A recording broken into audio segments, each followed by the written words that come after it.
Nai-stress o pagod na pagod ka na ba? Gusto ko lang ipaalala sa'yo na kahit gaano ka ka-stress ngayon, wag kang sumuko sa mga pangarap mo. Kailangan mong tandaan parate na magtiwala ka sa progress na nangyayari sa buhay mo. Kahit alam ko na minsan sobrang hirap at sobrang nakakapagod na din talaga. Magtiwala ka lang sa kakayahan mo. Ang dami mo nang naligpasan ng mga malalaking problema dati. Ngayon ka pa ba susuko?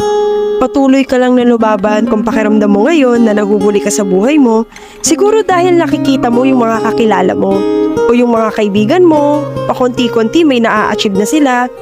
Parati mong tandaan na lahat tayo ay may kanya-kanyang timeline sa buhay. Hindi ka nahuhuli at hindi ka rin naman nauuna. Kung nasaan ka man ngayon sa buhay mo, yan ang lesson na experience na kailangan mong pagdaanan ngayon. Lahat tayo ay may sariling kwento sa buhay na